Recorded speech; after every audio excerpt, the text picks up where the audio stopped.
first thing I would do is I've got some public landowner beer. That's my spare, just in case we get through that. Cheers. But cheers to everybody from the very beginning. I got my first Lite koozie, so cheers to that.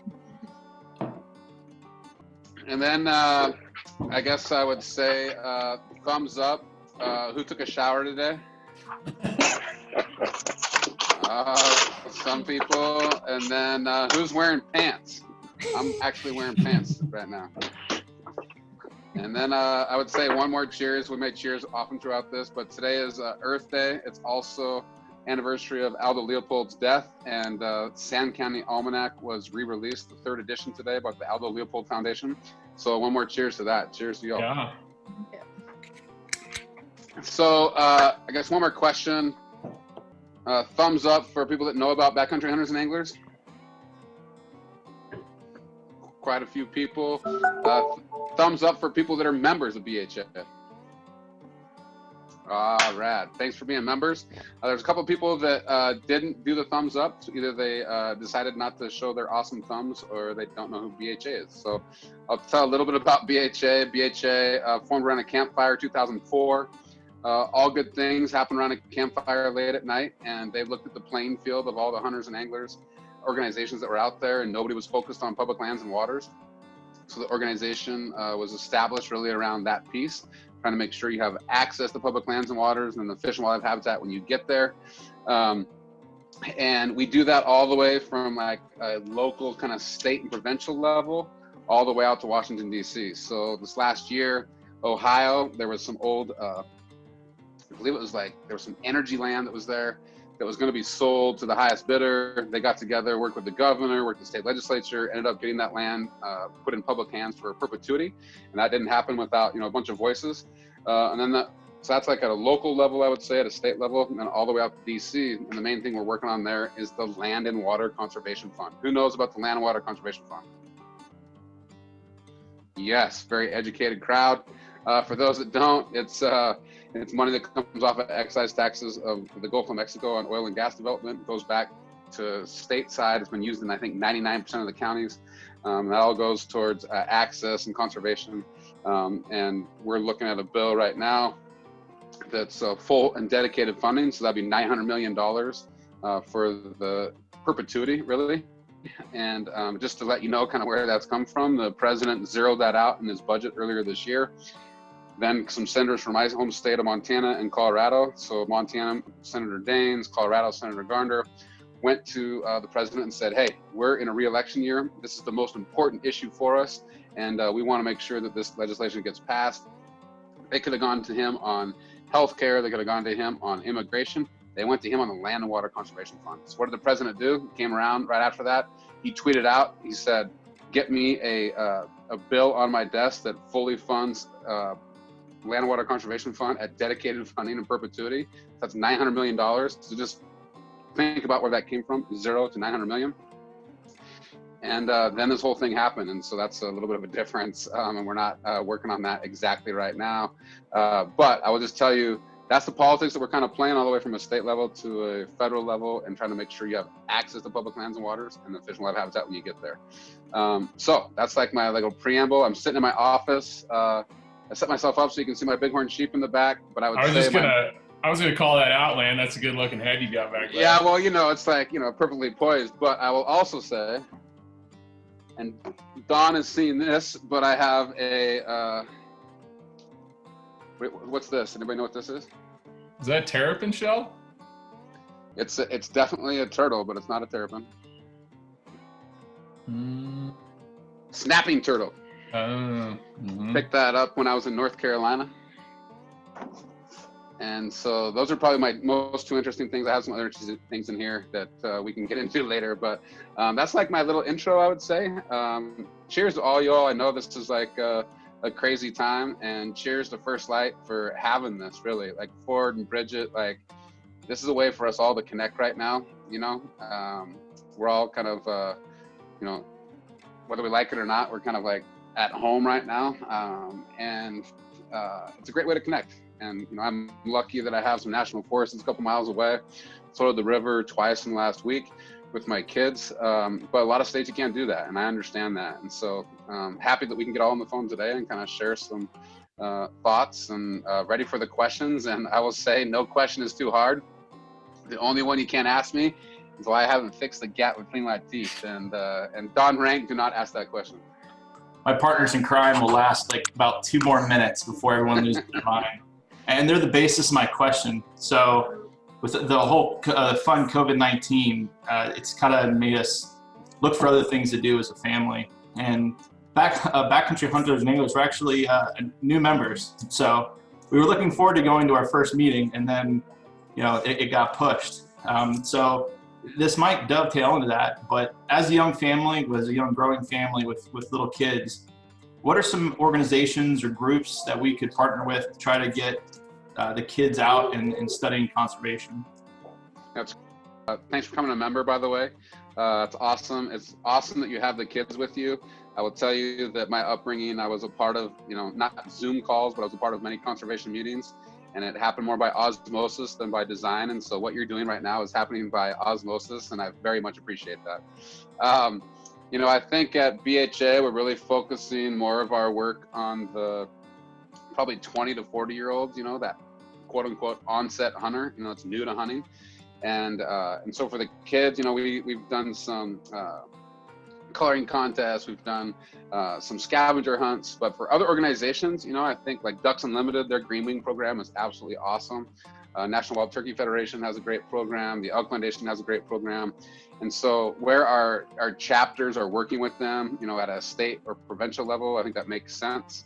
But for us, you know, we're really focused on that 20 to 40 something. And so hunting for sustainability, new hunting kind of programs, they're basically teaching people skills that don't have the skills. And so that's where we're focusing our efforts, Matt. But as far as other organizations, like Green Wing program in particular for Ducks Unlimited, just because I know that my kids went through that and I know it was just awesome for them. So that would be one that I would steer you towards. Great, thank you very much. If I could tack one on, Field to Fork from the Quality Deer Management Associations, another really solid program, one First Lite's looking to get more involved with. But in terms of new hunters that are not children, which looks like it doesn't actually apply to you, adult onset hunters, that's a great program that's growing exponentially right now. And Ford, I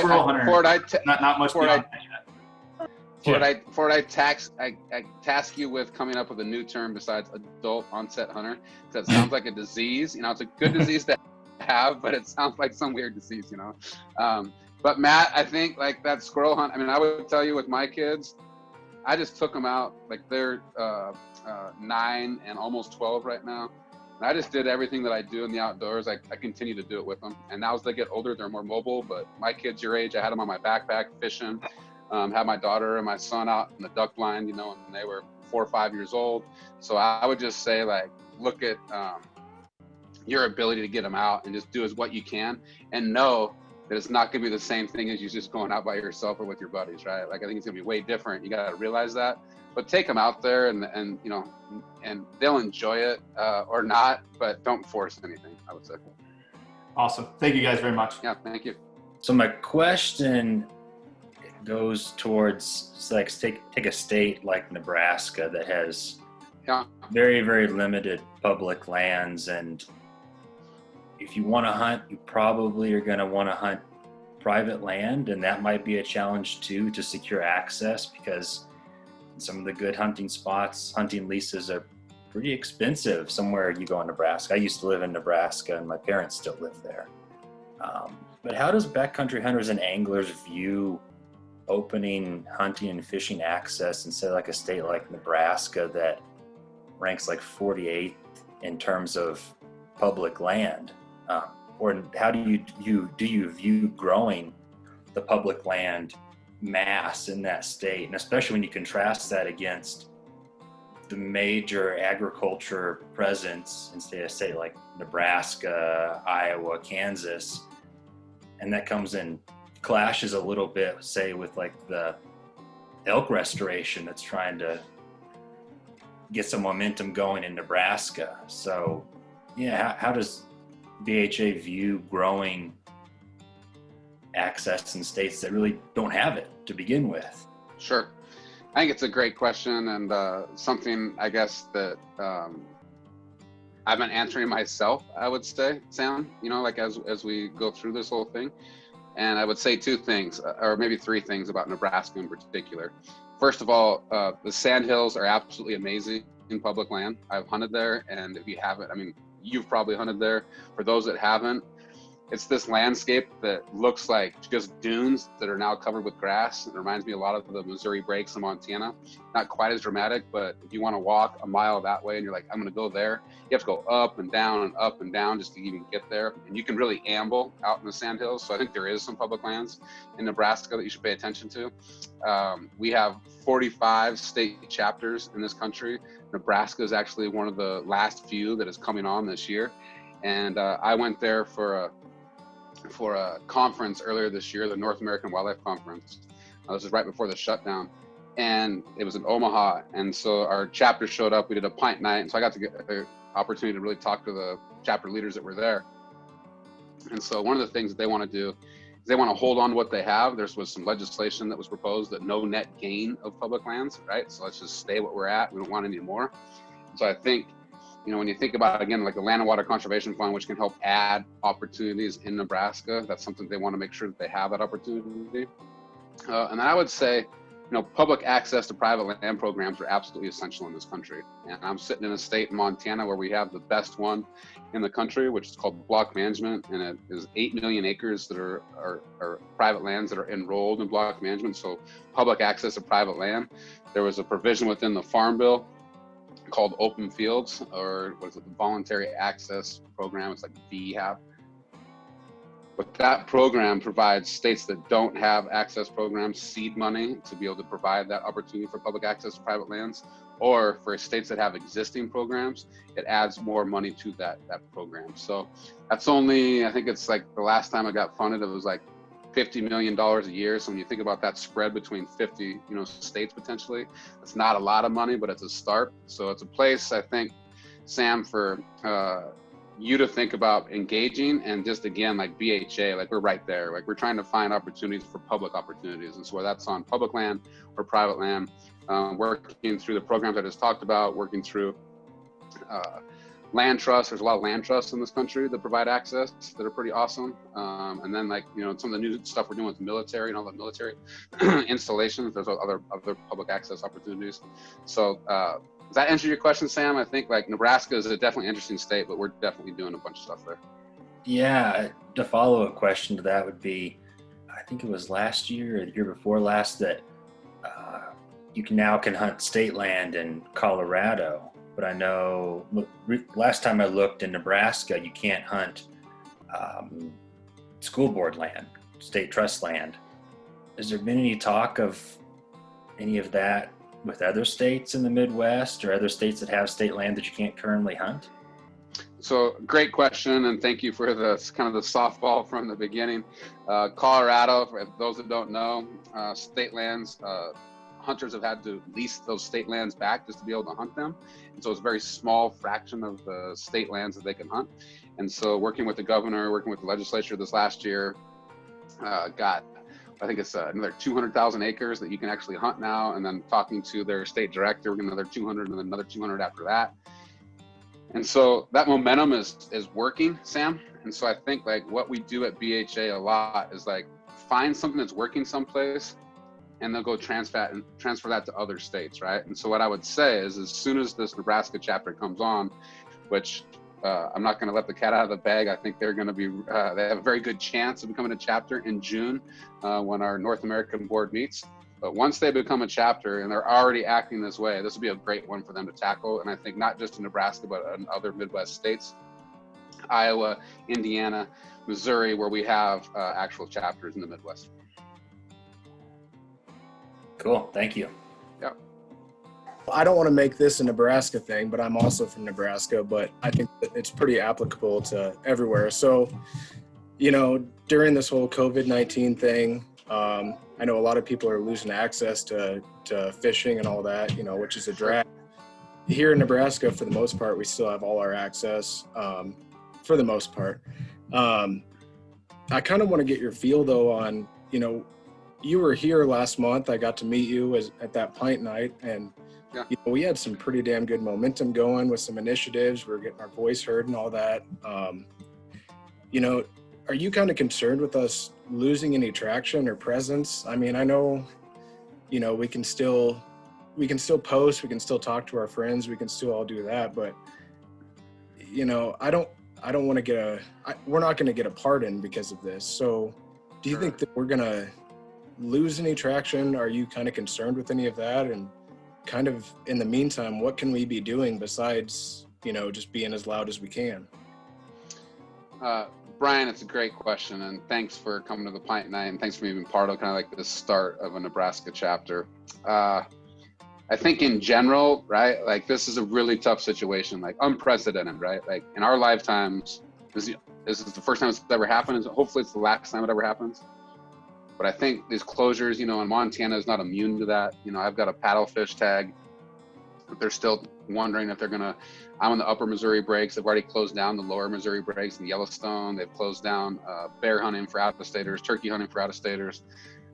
By state, there's all these different regulations. And I think our place this is like a public health issue, right? And like, let's like make sure that we get through this piece and so that we can have opportunities going forward, right? As soon as we can. So that's been our general take. I think momentum, like you're talking about, it is tough, right? Like I talked about the Land and Water Conservation Fund. This is something that I've been working on for 20 years. It's been a main priority for BHA, since I got here. And we had all this momentum that I talked about with like the president, right? Like when the president tweets something, it's gonna happen, right? Like I've got a good opportunity for it to happen. And now there's like this, like, we're not talking about out in DC right now. I'll just tell you that, Brian. Like, we're not like, hey, let's go get this LWCF thing done just because it feels tone deaf, which I think it is. But we're having quiet conversations out there about what happens once we get back to regular business, or could Land and Water Conservation Fund be coupled with backlog maintenance, like on our national parks and Bureau of Land Management and Forest Service? Could that be a package in this fifth stimulus that is like putting people back to work, right? And like those projects that are ready. I think about like the Conservation Corps that came out of like the Dust Bowl, right? Like there was things that happened to put people back to work right away that were shovel-ready projects. I think the backlog maintenance, and I think Land and Water Conservation Fund could be that. But I think in this meantime, it's really hard to have that conversation, right? Like it's and so to me, I think it's about like bringing people together right now, and I think that's what First Lite's doing here tonight. I've been on a lot of chapter pint nights, where we get on there and we have conversations like we're having now. We do some trivia. Trivia is really fun to do on pint nights. The strutting and clucking, turkey calling contest that's happening right now is absolutely awesome. Just bringing people together. And so I guess, Brian, what I would focus on right now is trying to find those ways to bring people together, like tonight. Like you guys could easily do this in Nebraska. And then once this dam breaks, people are going to be ready to do something, right? And I think that one thing that, at least personally for myself, what I've been hearing a lot is that, whether you can go on public lands and public waters right now, or you can just take a walk around the block, like the outdoors, like that wind on your face, that sun on your neck, like that's becoming way more important to us right now. And so like people are kind of reprioritizing like what is important to them. And so I feel like that all that energy is just gonna like drive. And so like I would tell you, Brian, get ready for the Land and Water Conservation Fund and get ready for us for full and dedicated funding there, because I think we'll get to be able to do that, especially at a congressional level. And in Nebraska, the stuff you guys have been fighting already, like all you're doing is just building momentum. You guys aren't even a chapter yet, right? Once you become a chapter, I think, which will happen, knock on wood, I got wood over here, I guess, that'll happen hopefully in June. Once that happens, that's momentum right there, man. Yep. Cool. Well, thank you very much. I hear you. Yeah, I hear you. And it's tough right now, but I think things like this, or, the other things I talked about, like help bring us together. Yeah. I just want to make sure everyone stays hungry. Yeah, well, you drive that. Yep. Thank you. Well, Land will be happy. I can see Don and me are both wearing our public landowner shirts. So. Boom. Cheers to you. Yeah. So I'm actually a board member out in Oregon. So awesome. Thank you, Joel. Yeah, no worries. Brian actually had, I jokingly said in the chat box, he kind of stole half my question, but One of the questions I kind of was wondering about was, it's challenging to engage people in conservation when we're dealing with this pandemic and this strange shelter in place, and people are so focused on their lives, quite honestly, and rightfully so. So I know you kind of discussed land about ways within chapters and pint nights and things like that, but I didn't know if you had thoughts on a larger, and this is not an easy question, on a larger, more global scale on how to involve people in that larger conservation topic and not let them forget it during this time, whether that's through our own social media channels, whatever. I mean, I know that's a pretty loaded question. And then part two, which is totally different, is Bridget and I wondered if we should all be grabbing mounts to be showing off on screen. So, you know. So your background is absolutely awesome. Where is it? That actually is Hell's Canyon in Oregon. Okay. Nice. Well, you're winning so far, and then you just disappeared. Oh, you're back. I think, you know, from besides, like, I think some of these virtual things that we're going to try to do, you know, we're going to have our Rendezvous, which is our biggest, you know, kind of event of the year. We're going to do that virtually. You'll hear more about that later, and I'm happy to talk more about that. But I think these virtual things are super important. One of the things that, you know, I've gotten beat into my head by my mentors is really understanding the history of conservation, right? And like in this country, our conservation history is only about 140 years old if you stretch it out, as far as like really caring about public lands and like the modern world and what are we gonna do to make this country different from everybody else. And so how do you get educated on that? I think you read, right? And I think that encouraging people to read, and whether that's, you know, Roosevelt books, I've got a bunch that are sitting right here. I talked about Sand County Almanac earlier, you know, Aldo Leopold. That's a seminal text, you know, that was released in 1949 and is still really pertinent today. Anything by Jim Posowitz is absolutely awesome. I think Mark Kenyon's latest book, Wild Country, is absolutely awesome. And so, Joel, I would encourage you to be thinking about how do we educate folks when they come out of here, right? I think a lot of people I'm talking to, like, they're trying to figure out, like, how do I come out of here smarter and better than I did going into this, right? And one of the ways you can do that is educate yourself by reading. And so besides the virtual events and bringing people together and engaging them that way, I would say really encouraging people to read. We have the Jim Posowitz digital library that we just kind of started. We had the actual physical library at our office here in Missoula, but that was something that we started. And so we're starting to, you know, put books in there. And I will say that one that's not in there yet, but I just read, is Where the Crawdads Sing. It's about a woman in South Carolina and the swamps there, but like the talk about flora and fauna, like just the natural history stuff, is amazing, right? So I think we like just educating people about the outdoors and through books is not a bad thing. So that's, Joel, that's what I would say globally, is just really encouraging people to read, especially in this time when hopefully people have more time on their hands. What is BHA's stance on e-bikes and game carts in both wilderness and general Forest Service areas? Great question. So I have a friend who is much older than me. He's in his mid-70s now. His father and he used to be able to go into the Bob Marshall. Well, maybe he's even a little bit older now. He's like early 80s. They were able to use game carts in the Bob Marshall before it became a designated wilderness. And now that it's become a designated wilderness, I don't think he's gone there in the last couple of years.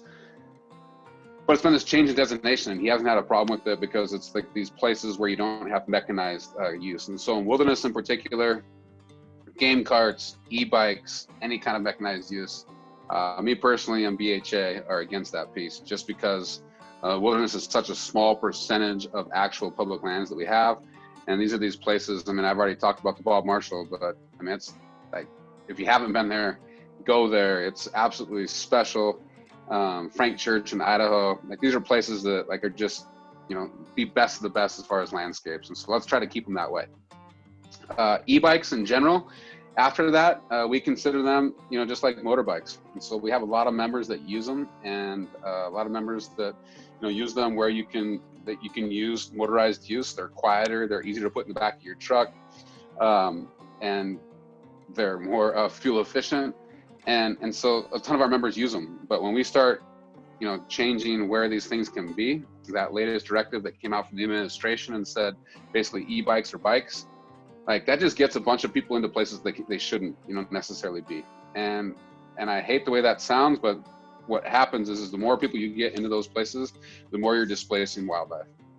And so those impacts to wildlife, and as you displace them, e-bikes in particular get so many more people into the woods. And so that whole kind of directive that came down that was all e-bikes are basically bikes was something that we were totally against and continue to be against. I think there's opportunities now at a local level to have those conversations with local managers that are making these decisions, but the directive from the top has been, hey, they're just like bikes. And I don't think they're just like bikes. And a lot of people that we talk to don't think they're just like bikes either. Matt Breton from the New England chapter, Lance, thanks for hosting this. Cheers, man. My question is about public land expansion. That was part of the vision moving forward. And I want to know what your thoughts are on that nationally and then in New England specifically. I mean, I think the answer is yes and yes. Matt, I think our best tool there is the Land and Water Conservation Fund. I'll say it again, like it's an opportunity to grow. And if we get $900 million split between 50 states, that's going to be so much money, more money than we've ever had. That's been fully funded once at $900 million and since it was established in 1964. So if we get, or when we get, I would say, not if, when we get $900 million, that'll give us opportunities to expand in New England. And then I think, and you tell me different, but there's a lot of land trusts in the New England area, right? A ton. And I think like working with them, there's not a lot of land trusts that think hunting first, right? Right. And I think that they think about protecting landscapes for good reasons, for conservation, but they don't necessarily think about adding the people into that. And so I think establishing relationships with those land trusts in particular in your neck of the woods is vitally important. The other thing I would say, and you know this better than I, and so please correct me, but there's many places in New England where unless it's posted, it's open to the public, right? And so we used to have that here in Montana, and we don't anymore, and I guarantee you we're not going to get it back. And so for those places where you still have that public access to private land, unless it's posted, hold on to that with like everything you got. Right now in North Dakota, they're trying to change that. And I guarantee you, once that happens in North Dakota, it ain't ever coming back. And so I would hold on to that, with as much as I got, support the Land and Water Conservation Fund, and then work with land trusts. And just so you know, we're now making this a drinking game. Every time you say public land, everyone has to drink. Public land! Clever. I see what you did there. Yeah. Hey. You kind of already answered my question. I wanted to ask about the Land and Water Conservation Fund. With obviously there are other things going on that gets lost into it. Sure. But I'm going to turn it into a statement. There's a lot of people out in Nebraska in the new, if there's going to be a new chapter. All you guys that are on there from Nebraska, if you're having when you're going through growing pains or you want to bounce anything off, call us at the Pennsylvania chapter. We went through all this in the last 2 years, so we'd be happy to talk to you about what's going on and what it's like to grow a new chapter, because we basically put our whole board together 2 years ago and kind of went from scratch there. So if you want to learn from people's mistakes, feel free to reach out to us. Thanks for offering that. I would say two things. Again, this is how we do business at BHA, is that we throw stuff at the wall, and if it works, then we do it again. If it doesn't work, we tweak it. Or if it doesn't work, we throw it away. And so you guys have done that in Pennsylvania like multiple times. And I think like there's been some stumbles and bumbles through that, but the entire directory has been up like this, right? And that's like why you make the bet that you did, last year about saying we're going to be the biggest, chapter like that. You don't do that because you're only making mistakes. You're doing that because you're succeeding and like just going like that trajectory up here. So, Brian and others, about Nebraska, like that offer from Don is not only from Don, but it's from all the other chapters as well.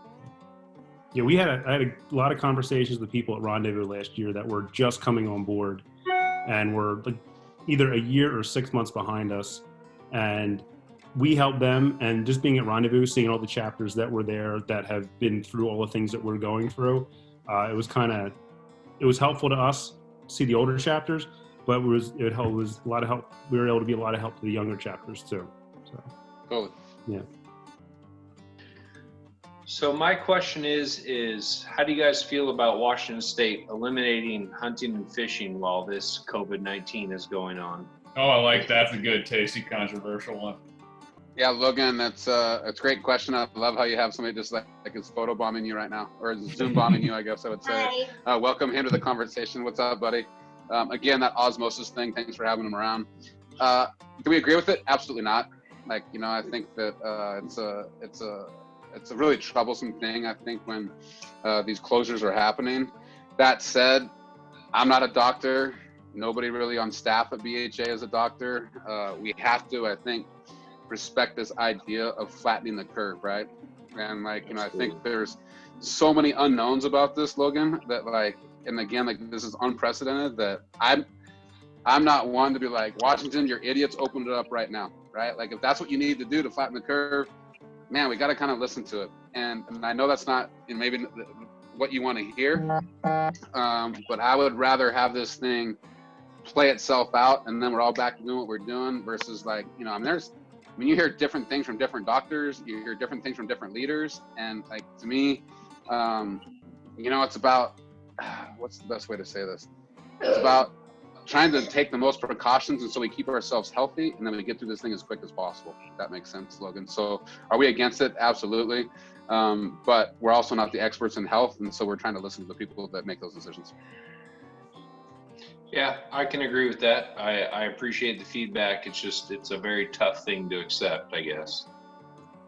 And I totally agree with you, Logan. And the only thing I can tell you is I hope it's temporary, you know, like I really do. Like, you know, I think these closures and, you know, and again, like I think every state has different kinds of things going on. And there's been some mistakes made and there's been some, and I think some, I guess, common sense things that have been happening. But it's hard for us as an organization to be like, no, you're dumb over here and you're smart over here. Like we can't make those decisions in my mind. Yeah, I waited 8 years to draw a spring bear tag and they took that away. I got 2 sons that ask every day about fishing and going to play, and it's a tough thing. So I really appreciate the feedback, and I hope that other states don't encounter the same thing we are. Yeah, and Logan, I hear you. And kudos to you for like involving your kids, you know, at an early age. You know, I'll say it again, like it's like just do it and do it and do it. And hopefully again it's temporary, right? And then you get back doing stuff you want to do. Absolutely. Well, thank you again. I appreciate the answer. You mentioned working with military institutions a little bit earlier in the conversation this evening to enable access. Can you elaborate on some of the initiatives there? Sure. So good to meet you as well. Public land. I could have done that more like slyly, I guess. I was pretty aggressive about that. So Armed Forces Initiative. So there's many different assets, or I guess avenues that I can talk about within this whole thing. First one is when we were formed in 2004 around that campfire. 2 veterans are part of that campfire. And so I would say that kind of the veteran community has been a very big part of BHAs from the very beginning.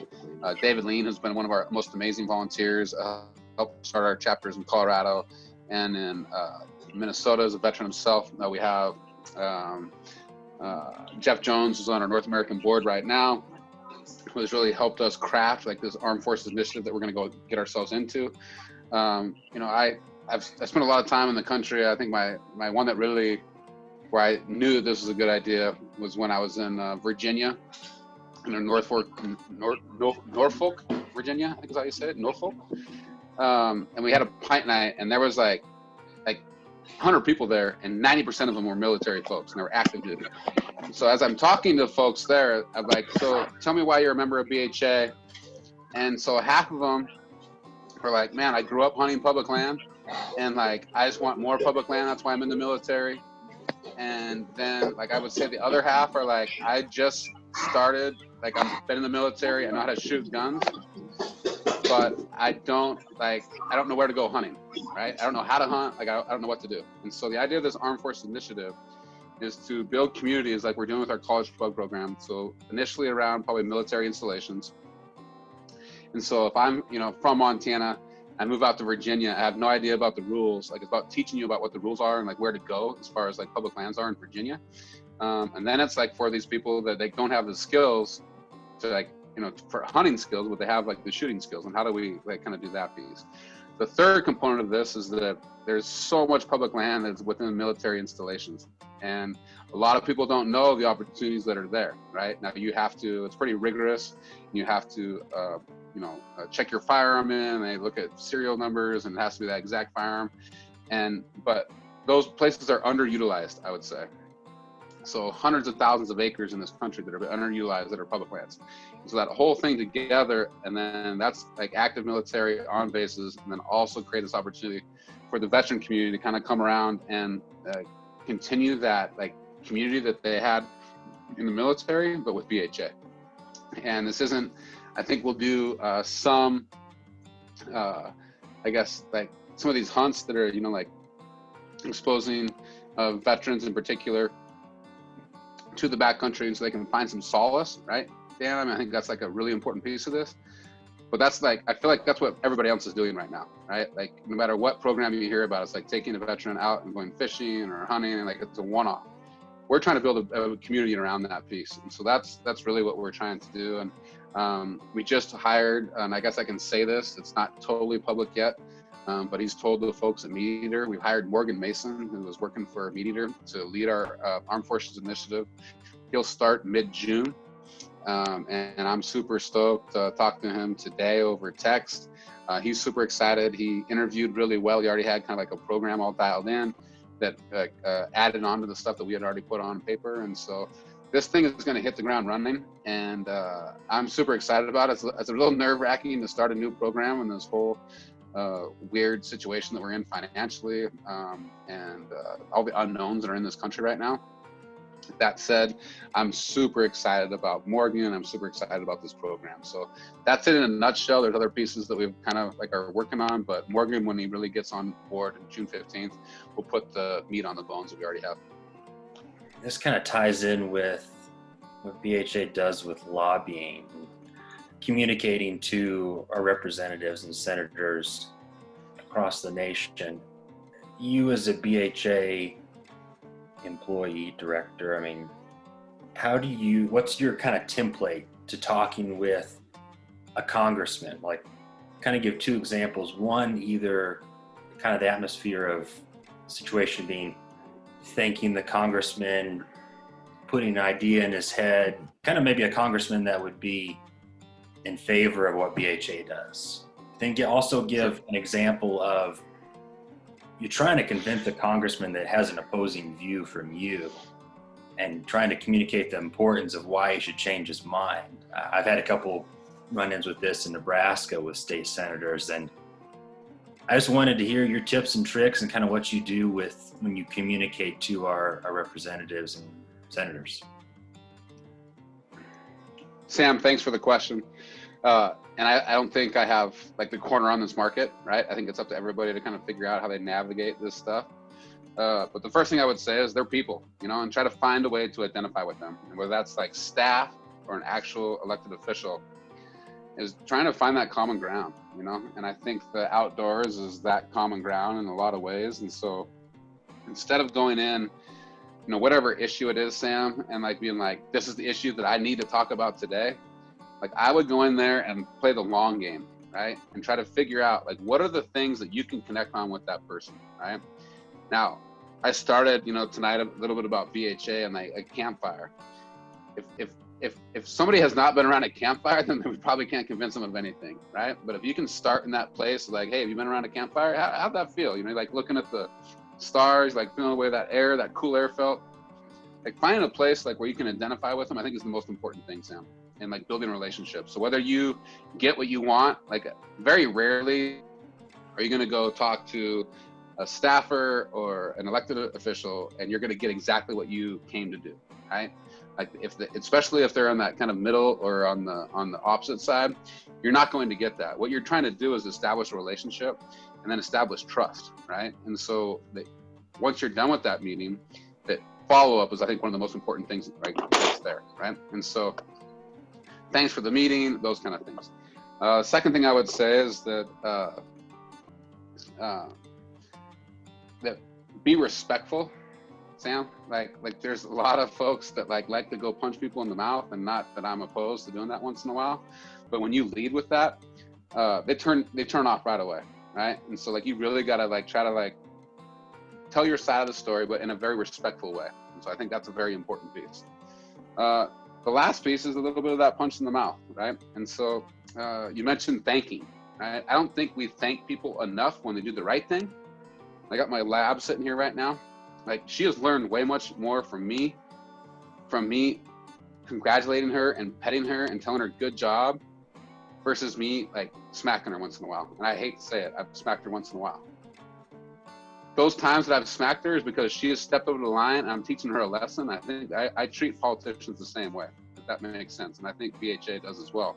Is that we applaud, try to get them to a certain place. If they don't get to a certain place, or they kind of almost push back and do it just to kind of push and see how far they can go. That's not shot caller got to come out, and you got to give them a little bit of a shot. And I wouldn't say that you do that directly at all, Sam. I think that's outside pressure that puts it on them. So the next time you have that conversation, when you're talking to them, they've felt the phone calls, they've felt the emails, they've felt, an example of that shot caller is when Congressman Chaffetz introduced that bill a couple years ago to sell 3 million acres of public land in the West. He introduced that bill on a Wednesday. We did a Facebook Live on a Thursday. 500,000 people watched that Facebook Live because that's when Facebook was trying to promote it. And Joe Rogan picked it up, Stephen Ranella picked it up, Randy Newberg picked it up. Congressman Chaffetz got flooded with phone calls, emails, and then on his Instagram, keep it public, keep it public, keep it public. Comes out a week later, and he's like, my fault, right? And he pulls the support back from that bill. And he does so holding this dog that is a hunting dog. Tuli's sitting right here. I don't take many pictures of her, hold him up in my arms. He's wearing brand new camo. And he says, my fault. And then he uses the same hashtag, keep it public, that was used against him. That was an opportunity just to teach him a lesson. And not only teach him a lesson, but teach everybody else that was watching. And so if you've noticed, there's not been really public land sale legislation that's been introduced. Senator Mike Lee from the same state of Utah continues to flap his jaws about it, but he's not introducing legislation about it that's going anywhere. And so to me, that was a lesson that was taught, but that's you only do that once in a while. If you do that all the time, then that doesn't make, that noise doesn't make as much sense anymore. You're kind of calling wolf. And so I think, again, build a relationship, be respectful, then use shot caller once in a while, but say thank you when they do good things. Cool. Thank you. Yeah, I guess the only other say on that piece, talk about the land and water conservation fund earlier. When Trump zeroed it out in his budget, we came out and said we thought that was a horrible idea. Then 2 weeks later, and tweeted and said, give me funds, land and water conservation fund, $1 million. We applauded like heck. Now, did I get some nasty emails when we said, President Trump, it's ridiculous that you zeroed it out? Yes. Did I get some nasty emails when I said, good job, President Trump, for saying you want this on your desk? Absolutely. But we're being honest with this dog, right? There's no gray area with that. You gotta be I think I can work and applaud when they do good, and when they do bad, hold them accountable. So I'm kind of piggybacking off of Logan's question a little bit. With some of the states putting restrictions on spring hunting and fishing seasons, if they last into the future rather than affecting people, how do you think that it's going to affect the wildlife in terms of money coming from us and our fishing licenses or hunting licenses, and just overall maybe not putting as much pressure on them? Yeah, good question. Appreciate I think just the chill factor here in Montana on bear hunting and turkeys, out-of-state hunters, we're going to feel an impact from that. I think that's going to feel an impact when people are trying to buy out-of-state licenses right now, to hunt in the fall. And as you well know, I'm guessing is that hunting and fishing licenses pay for the majority of our management dollars in our states. And so are we going to feel a short-term hit from that? Absolutely. I think that people are also buying a lot more guns and ammunition right now. And, that excise tax that comes off of Pittman Robertson, will that help fill that lag potentially? The wildlife movements is an interesting one. I saw a story about some dolphins that returned to a port in Italy where they hadn't been seen for like 100 years because of all the traffic that were in that port, and all of a sudden they shut that down. The dolphins came right back in because there was nothing going on. So I would say there'd probably be some like short-term security things where there's animals in different places they haven't been in a long time. And then once we all get back out in the woods, that's going to change really quickly. I hope life is temporary. I really do, and I think that's the piece for all of us. Of the outdoors provide so much solace for us, and so I hope that this is temporary that way. And then the funding that you bring up is super important, right? And I think that the only thing I guess I would add on to this is that there's been a lot of talk about alternative, funding mechanisms, whether that's like a backpack tax or a real estate tax transfer. Every time real estate transfer happens, somebody goes back to conservation. Whatever these kind of alternative ideas are, I hope that they become more prevalent as we go forward, trying to have a more diversified funding structure than we have right now, if that makes sense, right? So having more dollars, and again, like I'd pay it for a backpack, I'd pay it, for my, my boots, I pay it for my binoculars. Like I would pay it. Let's just talk about adding more money to the coffers that we already pay in, ammunition, fishing tackle, guns, bows. I just let's grow that pot, and I think this is a perfect opportunity to do that, especially when people are realizing what the outdoors mean to them and knowing. We have to be very careful, I think, as hunters, to not point the finger and point in people's chests. Like we fund this whole thing, right? Like we do. Besides taxpayer dollars, about $2 to pay for our federal management. But we have to be very careful about that. Instead of let's bring people together and be like, hey, this is an opportunity to bring more people to the fore, right? Let's have a conversation about these backpack taxes. Let's have a conversation about these other opportunities. And I think that may be one of the good things that come out of this, Elijah. But I think in the short term, we're probably going to see some hits. Awesome, right on. Thank you. And just one more thing. When you said Jeff Jones in the military, how he's helping you out, was that Jeff Jones from Helena, Montana? No, it's a Jeff Jones from Alabama. I'm guessing there's a few Jeff Jones, but that would have been rad if it had been the same one. Yeah. I thought you said he was from Montana. Okay, thank you. No, he's from Alabama. He's on our North American board. Gotcha. We're weird time financially, having meetings in person, all that kind of stuff.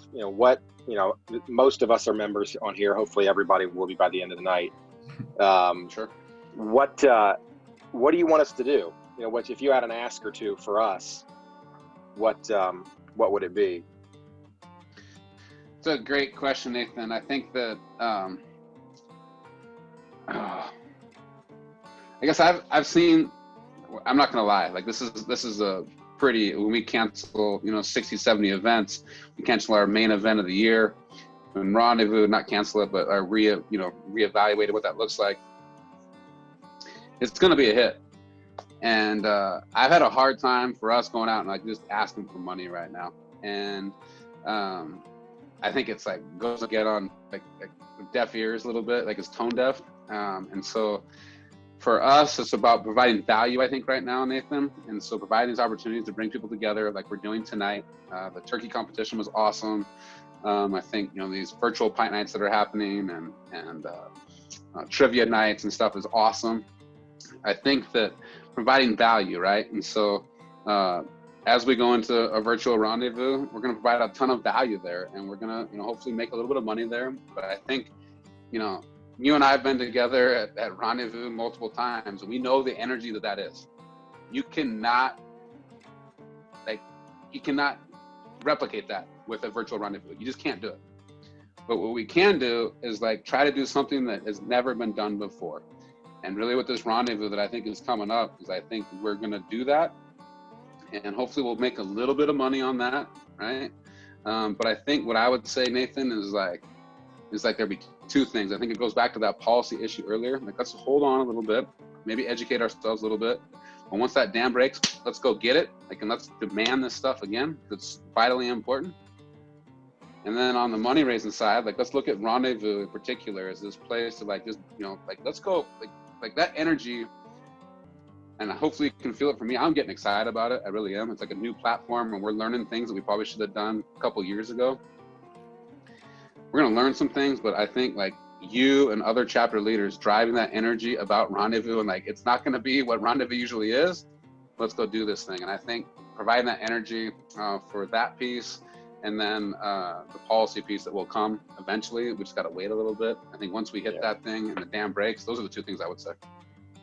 All right, good stuff. And by the way, I can't wait for your latest video. It's going to be a good one. If you all haven't seen it, go Google, what is it, like squirrel backpack. I think it's on our YouTube channel. But Nathan put together a video last year on like squirrel hunting, and like what's in your pack is not only like the best pack that you'll ever put together, but it is vitally important for hunting squirrels. Is that correct? Hey, Lan, thanks for all that you do, and thanks for taking the time to do this tonight. And also, I'm an active duty guy, so big thanks to you and the team there for putting together the Armed Forces Initiative. I really look forward to seeing what Morgan and those guys do when they get it off the ground, so thanks. Awesome. I was going to actually ask about the backpack tax, but you kind of already hit on that. So building on the military initiative, what can guys like me who are moving every couple of years, I'm in Kansas right now, I'm getting ready to move to Texas in a few months. What can guys like me do to help local chapters, when I move to a new area? I know the short and easy answer is anything you can. Sure. But when we have unpredictable schedules, and I know I'm only going to be there for a few years, what are some of the best bang for the buck things that I can do as a volunteer to help get involved with the local chapter? Yeah, and thanks for the question on the backpack tax. And like, I'd love to dive into that even deeper, right? Like, it's such an important thing, and it can be way more money probably than Pittman Robertson is bringing in right now, to be honest. Yeah. But the military piece, and I'm glad, like, you're kind of talking about this, like this transient nature, right? 2 years here, 2 years over here. I think, for me, what can you do? I think it's talking to your fellow service members in particular, right? Like why you're part of BHA. Yeah. I think when you get to Texas, it's like I think letting them know that you want to volunteer and that you have a very finite schedule, right? And so that, like, please continue to give me opportunities to engage, knowing that I might not be able to do like 90% of them just because of my schedule, right? And so like they can give you all these different opportunities to engage, and whether that's like, going to a pint night, whether that's doing a cleanup, whether that's doing, going and to the state legislature, whatever that is. I think it's you just saying like you're there and you're ready. I think it's a good thing. Now, as you get to Texas, Tony, like we're going to be developing this AFI program in a much more robust way. And so I think you'll be able to directly connect with the AFI program in maybe a more robust way. But ultimately, we don't want those things to be silos either, right, Tony? Like, I think we want to integrate, make sure that these kind of, the AFI program or the military club program is integrated with our chapter system as well.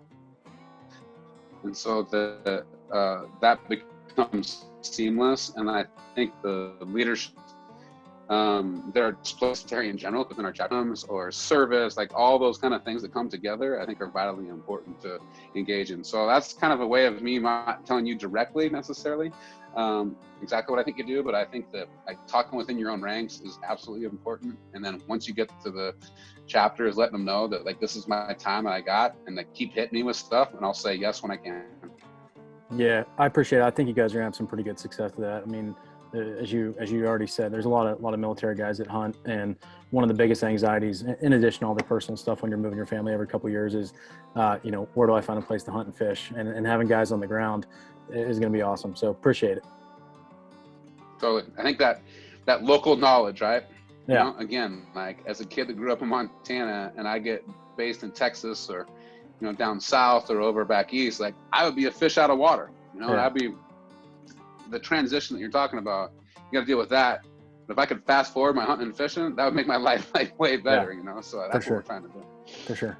Yeah. So I'm from Illinois, and a lot of our county has forest reserves, all the counties, and they hire sharpshooters to cull the deer herd instead of allowing hunting. what's, I mean, is it worth going after that land, or just kind of should we focus on the state land? Yeah, it's a really good question. I would say each chapter has their opportunities to engage on things that they want to engage on. Don, who asked a question earlier, they're engaging in Sunday hunting in Pennsylvania.